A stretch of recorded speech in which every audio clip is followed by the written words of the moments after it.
de volta com a Infinity Live, estou com sorriso de orelha, né?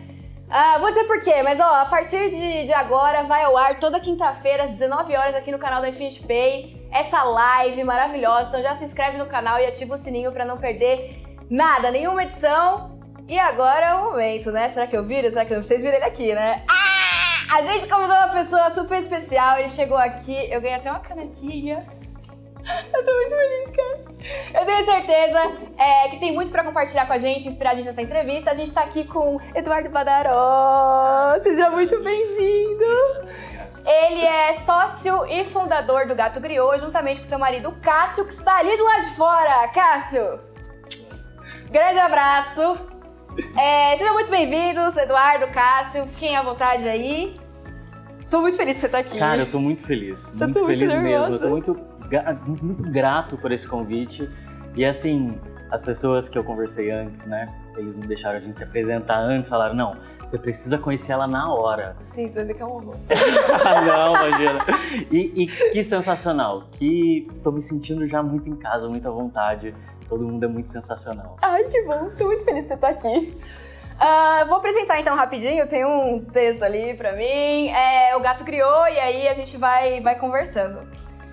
Tá ali, né? O Gato Griot é um café aqui de São Paulo que se destacou por seu espaço único, todo 2D, conquistando uma ampla base de fãs e admiradores, tanto pessoalmente quanto pelas redes sociais. Atualmente, o perfil do Instagram deles, era pra trocar, possui mais de 55 mil seguidores? Caramba! E o ambiente foi utilizado em um clipe musical e como cenário para as fotos de atores da... Tá tudo bem aí? Galera, tá rolando um negócio aqui. Obrigado, valeu. É usado de cenário para as fotos de atores da série Heartstopper da Netflix. E durante o nosso papo de hoje a gente vai explorar os desafios enfrentados aí ao empreender e discutir também sobre criatividade, fatores diferenciadores para iniciar o próprio negócio e o uso de redes sociais aí para aumentar, para crescer no mercado. Agradeço de novo, Edu, por você ter vindo, e se você puder apresentar o Gato Griot nas suas palavras, porque eu tô lendo o texto ali. A câmera é aquela ali, ó, pode falar. Eu falo pra cá, não falo isso, pra você. Pode falar. Não, é que assim, você pode falar pra mim, mas aí pra você apresentar... Acho que é aqui, ó. É aqui, ó, é a outra câmera. Pode falar aqui. Cara, não, eu acho que, olha, se a gente não se policiar, a gente vai ficar aqui agradecendo um outro, porque, cara, eu tô muito feliz. Tô muito feliz de estar aqui. E, cara, se a gente for resumir, assim, a Gato Griot, eu acho que ela nasce de uma vontade de descobrir, sabe? De descobrir muita coisa. Não tem como eu falar da cafeteria se eu não falar do meu amor pelo meu marido, pelos meus gatos. Esse negócio, ele nasceu de um amor.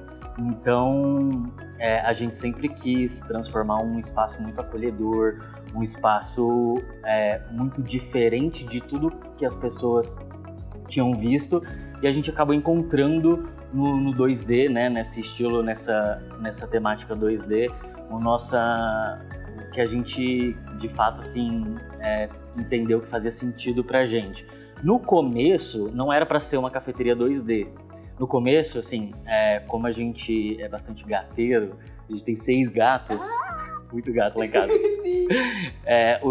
Inicialmente a gente queria promover um cat café, a gente queria criar um cat café, então a ideia surgiu disso. E aí, ao longo do papo aqui a gente vai falar muito, acho que também sobre as dificuldades para quem empreende a primeira vez, e uma das coisas que a gente teve muita dificuldade foi com as nossas crenças limitantes, assim. Foi muito difícil lidar com os pensamentos de, cara, será que eu sou capaz? Cara, será que eu vou conseguir? Então, a gente começou o projeto como um projeto de uma cafeteria temática, como Cat Café. Depois a gente transformou, no meio do projeto a gente foi entendendo que a gente pode unir as duas coisas, então no meio do projeto era um Cat Café 2D. E aí, mais próximo assim, do final do plano de negócio, a gente entendeu que não era o momento pra gente criar o espaço do Cat Café. A gente ainda não estava seguro, tinha muitas questões que a gente discutia lá em casa sobre será que esse é o conceito que a gente quer adotar? Será que é isso que a gente quer, enfim, seguir?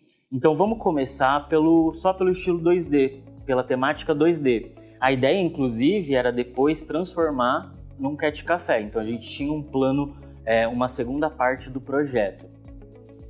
E aí quando a gente... Só que foi muito legal porque no começo, eu sempre falo que pra gente os 3 primeiros meses foram muito difíceis. Sim, bastante mesmo, porque a gente gera muita expectativa, a gente precisa, como você cria uma empresa, você precisa trabalhar todas as frentes, né? Então, os 2 primeiros meses, a gente teve um movimento muito baixo, muito fraco. E aí, quando a gente começou a pensar, pô, será que agora é o momento da gente colocar o Cat Café? Aí a gente começou a pensar na nossa segunda etapa do projeto. Quando a gente começou a desenvolver essa parte, vamos então utilizar essa sala, vamos conversar com as ONGs e tal, a gente teve uma surpresa muito grande, que foi um perfil, fizemos um rolê, que inclusive eu sou muito grato a eles, assim. Eles foram na cafeteria, fizeram conteúdo e aquilo viralizou no TikTok. Acho que atualmente tem cerca de 2 milhões de visualizações. E aí, cara, foi no feriado de São Paulo, eles postaram o vídeo numa quarta, na quinta era feriado, de quinta pra frente foi assim, uma loucura. Pauleira. E aí foi ali que, a partir dali, a gente entendeu, falou, não, acho que esse é o nosso conceito, o que a gente quer se firmar. Então é muito interessante ver como o projeto, às vezes ele nasce de uma forma, mas ao longo do tempo, até com a experiência que você vai tendo enfim, na construção, você vai direcionando, você vai entendendo o que faz sentido, o que não faz sentido, vou arriscar aqui, então vou fazer aqui um plano B. Eu acho que esse é o grande brilho do empreendedorismo. Legal. Os gatos eram 3D, né? Do Café 2D, não era 2D. É isso, né? Era pra ser gato 3D. Era pra ser gato 3D. Bom, Eduardo, o que vocês faziam antes do Gato Griot? Assim, você não tinha empreendido, né? Pelo que eu entendi, nunca antes. Não, nem eu e o Cássio, a gente nunca tinha tido uma experiência em ter uma empresa, né? Eu trabalho há 10 anos numa indústria. O Cássio trabalha com teatro. Inclusive, fiquei sabendo que você também tem uma relação aí com o teatro. Eu sou do teatro, dá pra perceber? Acho que um pouquinho. Mas fiquei sabendo que trabalhava no teatro. Então, e aí quando a gente teve a ideia da cafeteria, foi uma coisa muito genuína. Muito, assim. Foi na época que eu tive o primeiro gato, e aí eu falei, cara, eu não consigo ficar só com um. E aí eu fui o segundo, aí logo depois a gente casou. E aí juntou os gatos e hoje são 6. E na época que surgiu a cafeteria, a gente não tinha experiência nenhuma em abertura de empresa. Eu sou formado em administração, tinha uma base. Então quando surgiu a ideia que a gente começou a pensar e construir isso, uma das primeiras coisas que a gente foi buscar foi conhecimento. Então, antes de tomar qualquer decisão, de vou alugar um espaço, já vou começar e vou fazer acontecer, a gente foi buscar entender qual seria o caminho. Então, a gente começou a estudar muito sobre, primeiro, o universo do café especial, que pra gente era muito novo. Quando a gente... É muito engraçado, porque quando a gente colocou a ideia na cabeça, parece que as coisas foram aparecendo. E é muito engraçado isso, né? Porque aí aparece uma feira de café, uma exposição de café, tem uma coisa aqui, aí uma pessoa te indica uma outra coisa ali. Enfim, você vai conhecendo esse universo. E foi muito lindo, assim. A gente não imaginava o quão grande é esse universo do café e o quão a gente pode explorar. Como a gente não tinha conhecimento, a gente sempre tomou o café que a gente geralmente encontra na gôndola. A gente não tinha essa percepção e essa ideia e entender que era muito incrível. E aí começou a fazer muito sentido, tipo, é uma cafeteria mesmo que a gente quer abrir.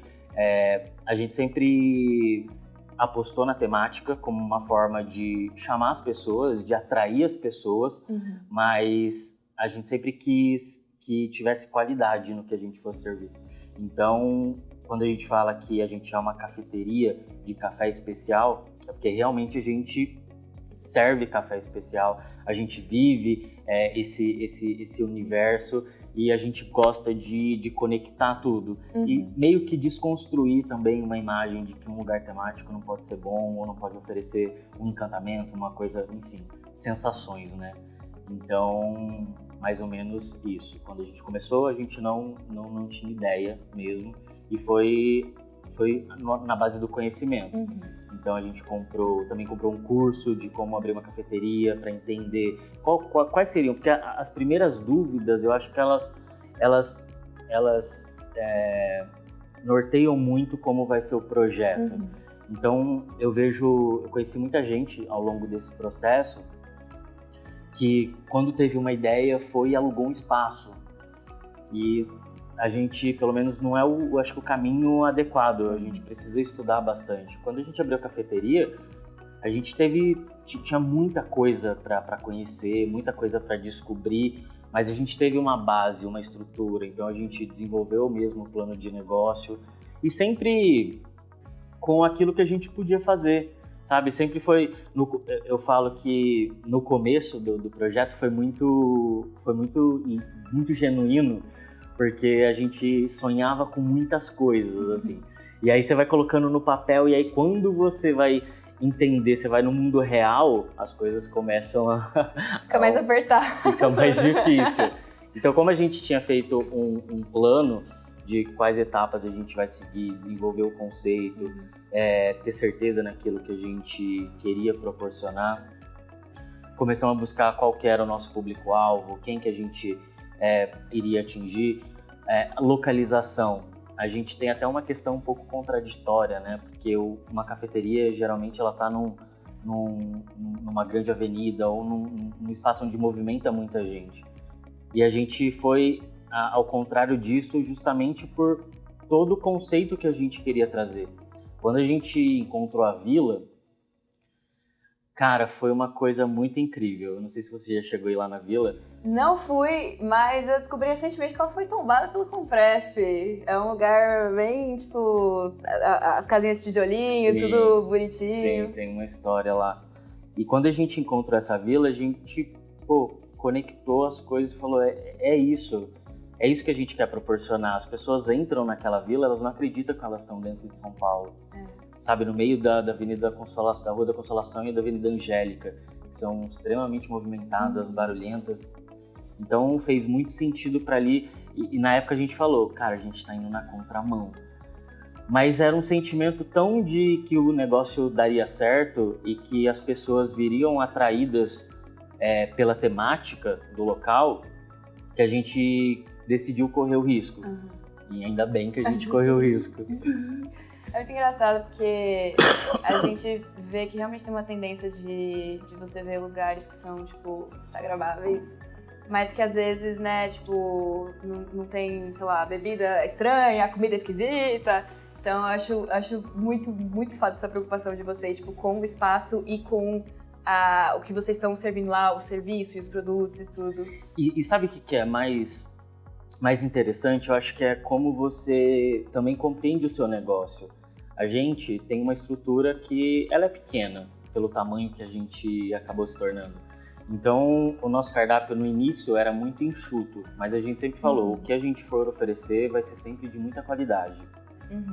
Então, a gente tinha muito isso na nossa... Era muito alinhado, sabe? Isso fez muita diferença quando a gente se deparou com algumas críticas.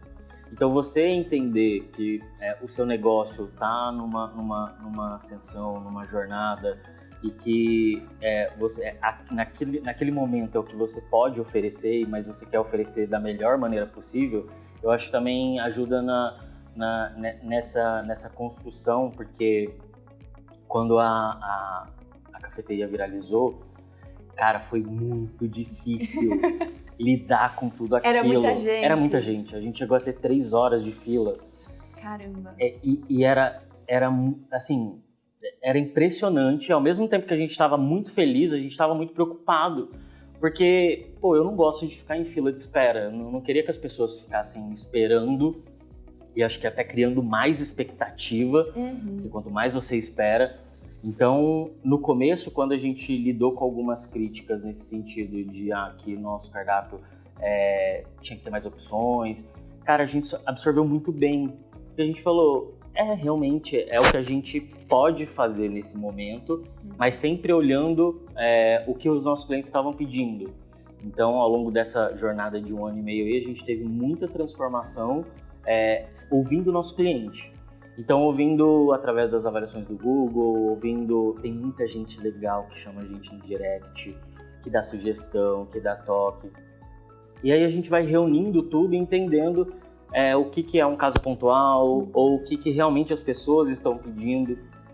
Então, eu acho que no processo, em todo o processo, foi bastante importante a gente ter certeza daquilo que a gente era, sabe? Sim. Porque a gente, em algum momento, quando viralizou, a sensação é que a gente tinha sido jogado aos leões. Sim. E a gente teve que lidar com muita coisa. Porque quando a gente está projetando um negócio, é óbvio que a gente pensa que a gente quer que seja um sucesso, a gente imagina que seja, mas foi muito diferente a realidade, sabe? É muito rápido. Ainda mais, acho que a nossa proposta, como a gente trouxe essa proposta, como era muito diferente, então acabou sendo muito, muito rápido. Eu imagino. Acho que é um pouco disso, né? A gente, não sei, eu nunca tive um negócio, né? Mas quando a gente começa um projeto, alguma coisa que envolva outras pessoas, a gente sempre quer que fique o maior possível e que alcance o maior número de pessoas possível e seja, tipo, incrível. E às vezes, tipo, né, quando acontece, fica, o que eu faço? Tem 3 horas de pessoa na fila, o que eu faço? Meu Deus, muito complicado. Mas achei muito legal isso que você trouxe de acompanhar o feedback que o pessoal, tipo, leva pra vocês no Instagram ou em avaliação do Google, qualquer coisa assim. Acho que a gente até tem uma pergunta sobre isso, mas acho que é muito importante porque é uma coisa que eu até tinha conversado com a Natália sobre, que a gente não tem pessoa que entende melhor da experiência dela do que o cliente, né? Tipo, ele tá lá e ele tá vendo as coisas e ele sabe, tipo, o que tá funcionando pra ele, o que não tá. Então é muito legal isso de você, de ouvir e falar, beleza, isso faz sentido, ou, isso não faz tanto. Então, achei muito legal. Inclusive, a primeira grande mudança que a gente fez foi ouvindo nossos clientes. Nosso atendimento, a gente começou a operação, o cliente fazia o pedido no caixa. E aí a gente ficou com essa operação, acho que durante uns 4 ou 5 meses. E a gente ouvia muito que o cliente falava, mas pô, eu quero pedir aqui, às vezes eu quero pedir mais, mas não quero ir até o caixa. E aí foi quando a gente entendeu que era o momento da gente dar um passo a mais. E aí a gente acabou implantando um sistema que o próprio cliente faz o pedido na mesa pelo QR Code. Não é o QR Code só de cardápio, é um QR Code de pedido. Legal. E isso não só melhorou a experiência do cliente, como isso resultou depois nos números. Porque logo depois que a gente implantou isso, a gente teve um aumento de 25% no nosso ticket médio, só pelo fato do cliente ter a possibilidade de fazer o pedido ali no cardápio, ali pelo celular. É interessante também que a gente optou por não fazer o pedido na mesa, os baristas, porque a gente queria a agilidade para que os nossos baristas tivessem tempo para conversar com os clientes. Então a gente conectou, vamos trazer uma solução tecnológica para fazer o pedido e utilizar os nossos baristas para o relacionamento, que eu acho que é esse o mais importante. Sim. E logo de cara a gente já viu resultado nisso. E aí depois tem muita coisa ainda. De quando a gente ouve os nossos clientes, né, de tudo que a gente traz, e o quanto é importante a gente ter essa visão de o que eles estão falando do nosso negócio, o que eles estão pedindo, enfim. Legal. E sendo uma casa de café especial, é importante, né, o barista ter esse contato com a pessoa, explicar sobre os cafés e tal. Legal. Bom, redes sociais, né? Um assunto que muita gente tem medo aí, né? Como é que usa? Não sei. Antes de abrir o Gato Griot, assim, você usava, não usava? Não é muito minha vibe, não curto, não? Já te falaram, né? Você não tem? Eu não tenho. Não? Não. Maravilhosa. Eu sou uma mulher reclusa. Eu vivo Então, numa caverna.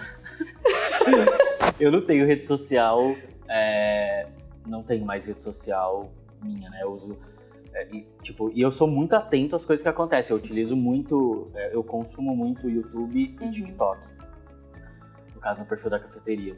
Pra saber o que tá rolando, quais são as tendências, enfim.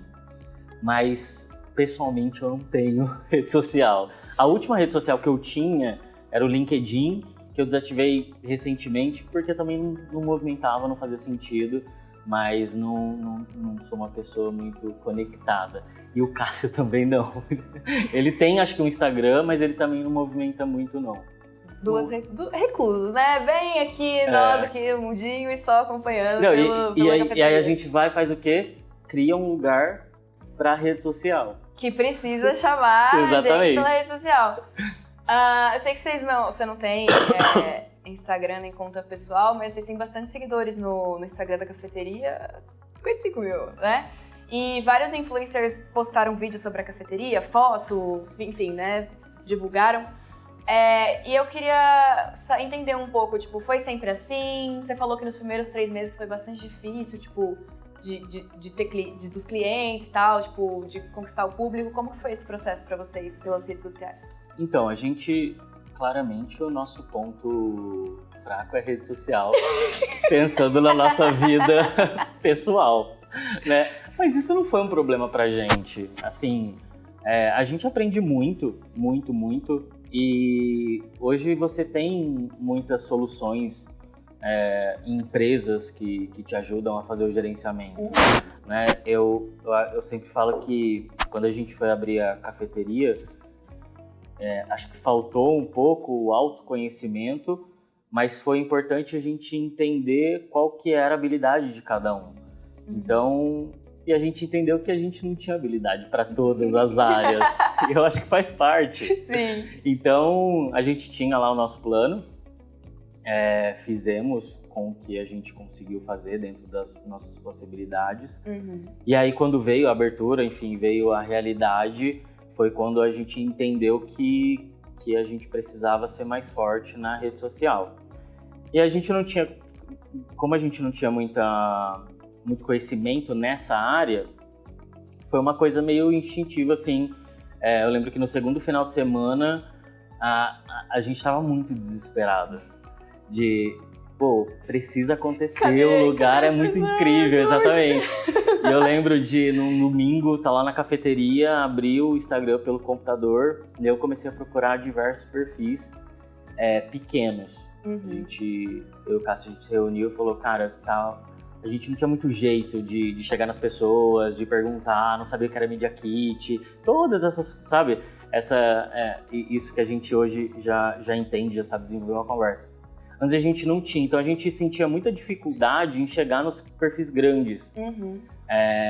Então a gente falou, vamos focar nos perfis pequenos, mas vamos chamar muita gente, que a gente acredita muito que existem muitos pequenos vão chegar nos grandes.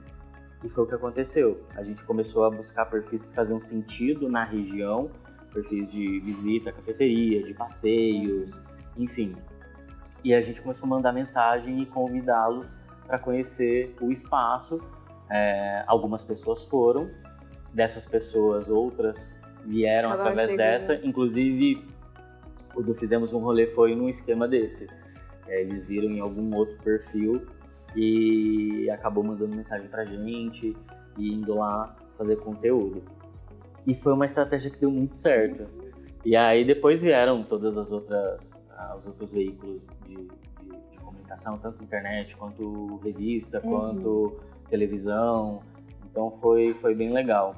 E hoje, às vezes, antes eu sentia que eu tinha uma dificuldade em enxergar o que era a estratégia, né?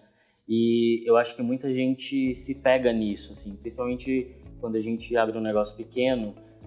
Nossa, como montar uma estratégia? Mas eu entendi que a estratégia está no seu dia a dia. De você entender o seu cenário, de você compreender os seus clientes, de você buscar, será que isso aqui está de acordo com o que eu planejei? Então, o que eu preciso para buscar isso? Então, a gente foi indo mais ou menos nesse sentido, lógico, com a nossa inocência enfim, tava iniciando e deu muito certo. Fico muito feliz. Que foi? Tem uma pergunta do público. Quem é o público? Tá ali na tela. Ricardo Mordoc. Qual a parte mais difícil e a parte mais legal de trabalhar em um café? A parte mais difícil, eu acho que é lidar com as nossas crenças limitantes. Pra mim, assim, é uma coisa que eu trabalho bastante desde o início do projeto. É claro que a gente amadureceu muito no processo, a gente acabou passando por muita coisa que a gente não imaginava. Então, eu acho que o mais difícil, com certeza, pra mim é isso. É lidar com algumas questões minhas de... às vezes eu olho e falo, caramba, foi a gente que criou, amor. Você tá ligado? Tipo assim, é muito surreal. Uma coisa meio, às vezes, síndrome do impostor, sabe? Exatamente. Exato. E a coisa mais legal é a possibilidade que a cafeteria me deu. Me deu como pessoa e como profissional. Antes eu tinha um plano de vida, enfim, de trabalhar em uma empresa, de ter uma carreira ali. E depois que a gente abriu o café, eu consegui desenvolver tanta coisa, tantos projetos e me descobrir, entender o quanto eu sou forte para fazer, para desenvolver. Então acho que o mais legal é a descoberta de quem você é e do que você tem capacidade, potencial para fazer. Eu acho que isso é o mais legal. Que chique resposta. Então, a gente estava falando um pouco antes da pergunta do Ricardo sobre como funcionou aí para trazer o pessoal, estratégia de marketing e tal. Como que ela funciona hoje? Vocês estão no mesmo esquema? Vocês mudaram? Como é que é? Recentemente a gente mudou porque a gente precisa estar sempre... As coisas hoje na internet mudam muito, né? Eu acho que é uma tendência da gente sempre buscar mais novidades e eu acho que é uma tendência natural. Então, antes a gente focava muito naquele conteúdo mais simples que o criador vai e mostra a casa, mostra os itens e mostra o atendimento e tal. E agora a gente está indo para uma construção mais de parceria mesmo. Então a gente conversa muito com os criadores de conteúdos que buscam parceria e tenta sempre trazer algo novo. Então em breve vai ter a gente sugeriu para um criador de conteúdo que trouxesse um seguidor dele para tomar um café da tarde com ele e a gente queria oferecer isso para eles, para ter um conteúdo mais próximo. Eu acho que vai ser muito legal não fazer só aquele conteúdo de vim conhecer a Gato Griot, enfim. E mais ou menos nessa estratégia de tentar diferenciar o tipo de conteúdo que é feito na cafeteria. Então a gente sempre tenta conversar bastante com os criadores de conteúdo, sugerir, nem sempre dá certo. Teve um caso, inclusive eu tô esperando a resposta até hoje. Um perfil do Rio de Janeiro muito grande entrou em contato com a gente. E aí, estão querendo fazer esse tipo de conteúdo e tal, e era numa coisa muito legal, assim, que a gente já queria fazer com todo mundo, de não só visitar a cafeteria, mas que tenha outras referências, outras coisas iguais. Eu falei, nossa, que bacana e tal, a gente pode sugerir uma outra coisa? E eles, claro, tal, pode sugerir. E aí a gente, fez um textão com um projeto, assim, de como seria o encontro, seria uma vibe com os empreendedores, enfim, ia ser um conteúdo bem legal. E eu acho que eu me empolguei demais, e aí no final eu coloquei uma frase que talvez não soou muito bem. Eu coloquei assim, porque com isso a gente consegue criar um conteúdo útil para os seus seguidores. E aí essa pessoa nunca mais me respondeu. E aí eu falei, gente, o que será que aconteceu? Exatamente, o que será que aconteceu? E aí chamei a pessoa, ela não me respondeu. Ela não respondeu mais? Não, aí chamei de novo, não respondeu. Aí depois eu fui revisitar o texto, aí eu falei, caramba, então, isso é o que eu acho, né? Mas nunca me responderam. Nossa, se você estiver assistindo, por favor, não foi. Eu acho que nunca saberemos. Né? Vamos especular, né? Exato. Quem sabe? Mas tem umas coisas que, enfim, que dão errado, assim. Às vezes a gente se empolga demais e aí acaba fazendo isso. Complicado. Parece ter uma pergunta. Quem que quer fazer a pergunta? Vai aparecer? Vai aparecer? Onde? Nath Abreu. Queria saber se eles pensam em abrir mais cafeterias pelo Brasil. Cara, a gente pensa em abrir negócios que tragam experiências. não sei te falar hoje se a gente quer abrir um mesmo negócio. A gente amou proporcionar isso que a gente proporciona para as pessoas. E o Cássio, ele é muito criativo. Ele é muito criativo. E a gente já tem uma listinha, inclusive, de empresas que a gente quer ter, né? De negócios que a gente quer desenvolver. Então, acho que vem outros tipos de experiência por aí.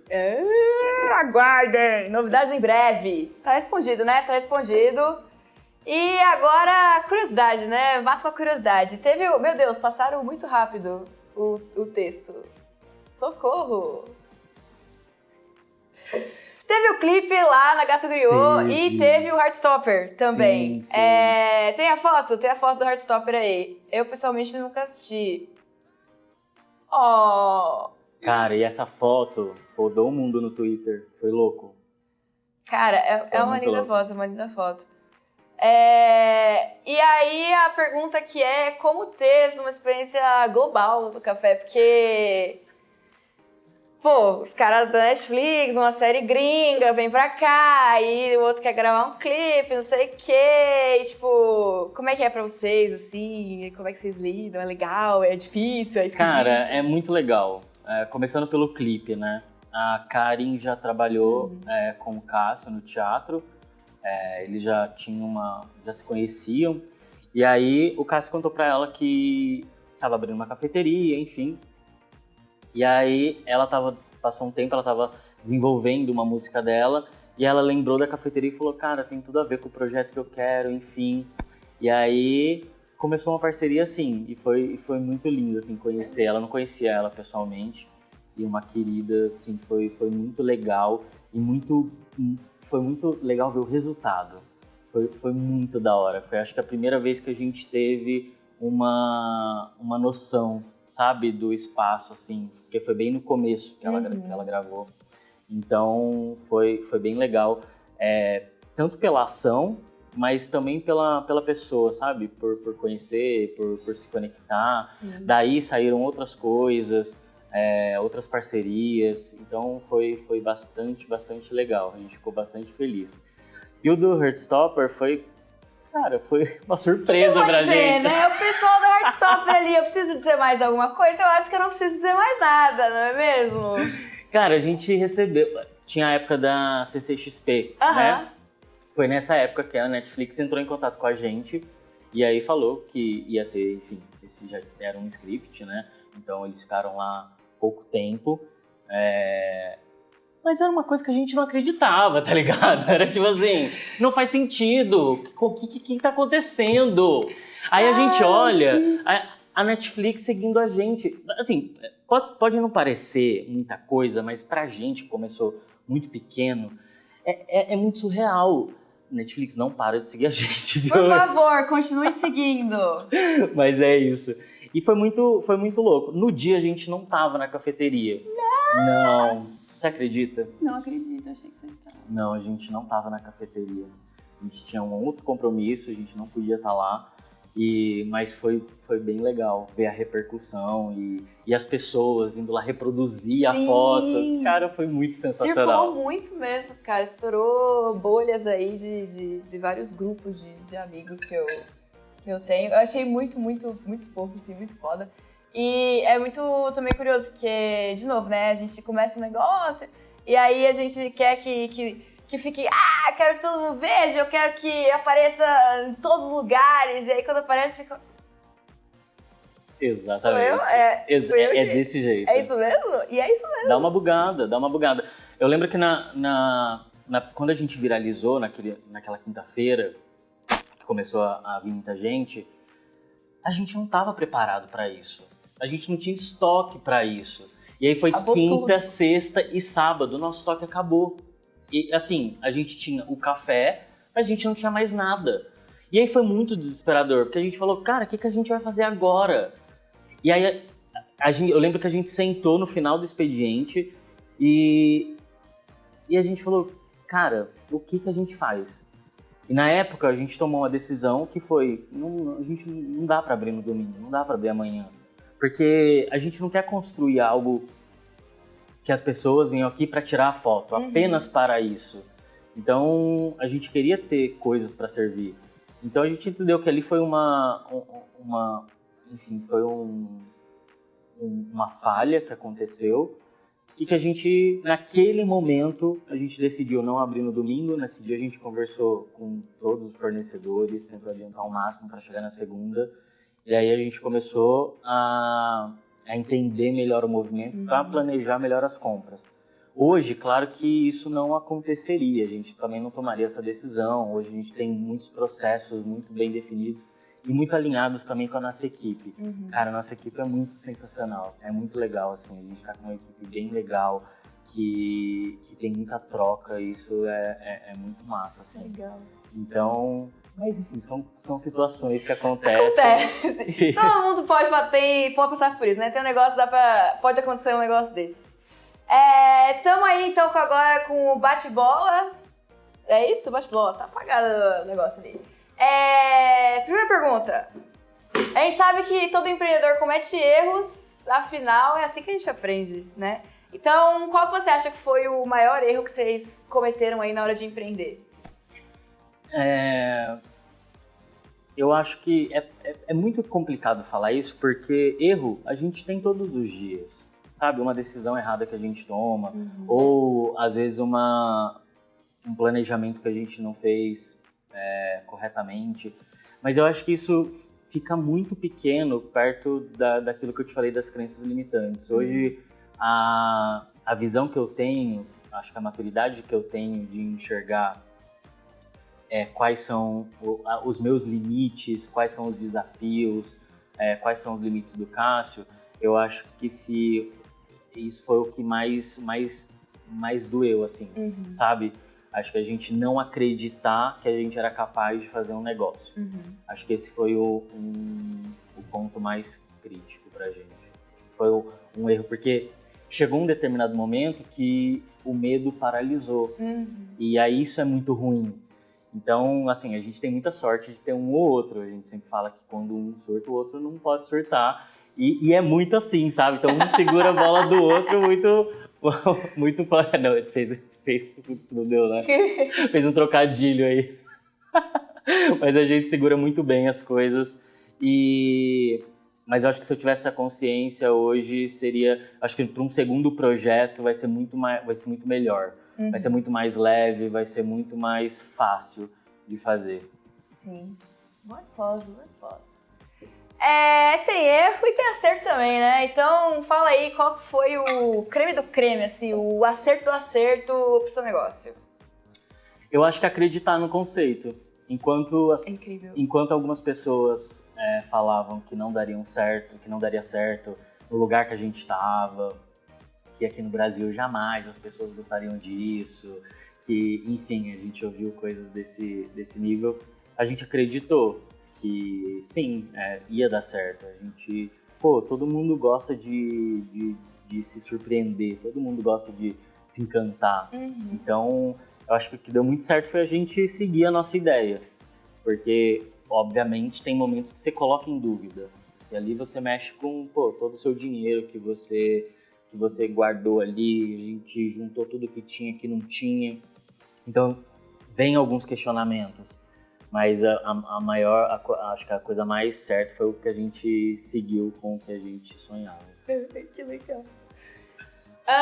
Se você pudesse dar um conselho pro Edu e o Cássio do começo, lá do início, que conselho você daria? Que as coisas se aprendem. Eu acho que eu até brinquei com o pessoal, se daqui um ano eu vier para a comemoração de um ano desse projeto, eu vou ter uma outra concepção das coisas. Em um ano e meio, eu mudei muito a minha forma de pensar, a minha forma de agir, muito, assim. Isso foi muito fruto de todo o processo que eu passei para abrir a cafeteria. Quando a gente fala novamente em crença limitante, eu tinha muito, acho que, enraizado o que as pessoas vão pensar. E isso me prendia muito. E a cafeteria, ela assim, eu não tive alternativa. Ela me despiu, assim, de qualquer de qualquer crença que eu podia ter. Então hoje eu sou muito mais seguro, hoje eu também dou consultoria, né? Então eu sempre falo para os meus clientes assim, cara, não é tudo que a gente vai saber, vamos buscar junto, vamos fazer.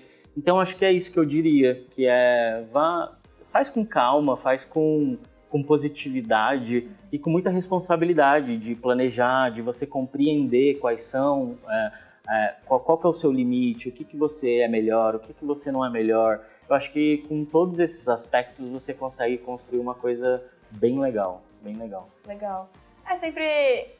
É isso, né? Todo o processo é aprendizado, mesmo que você já conheça, que você tenha feito, vai ser aprendizado de qualquer forma. E aprender, né? Que é só isso que dá pra fazer aqui na vida. Vamos aprender, né? E não alugar o espaço, depois que teve a ideia. Tem que estudar também pra ver o que tá acontecendo no contexto. Bom, Thaís tá aqui. Muito obrigada, Edu. Eu que Thaís, agradeço. você é incrível. Muito obrigada pela sua presença, eu tô muito obrigado. feliz. Obrigado, Me desculpa não ter conseguido conversar com você antes, né? Imagina, mas foi ótimo, assim. Mas me desculpa Foi aí muito bom. também o nervosismo e etc. Imagina. E falar também para as pessoas que estão assistindo que gato é muito similar ao esquema de pirâmide, porque você pega um e eles vão aparecendo e vai aparecendo outros. Então foi assim que eu consegui 4 gatos também. Então, muito, muito, muito obrigada. Você é tudo. Obrigado. Não esqueçam de seguir o Gato Grana nas redes sociais e de compartilhar e acompanhar esse trabalho maravilhoso.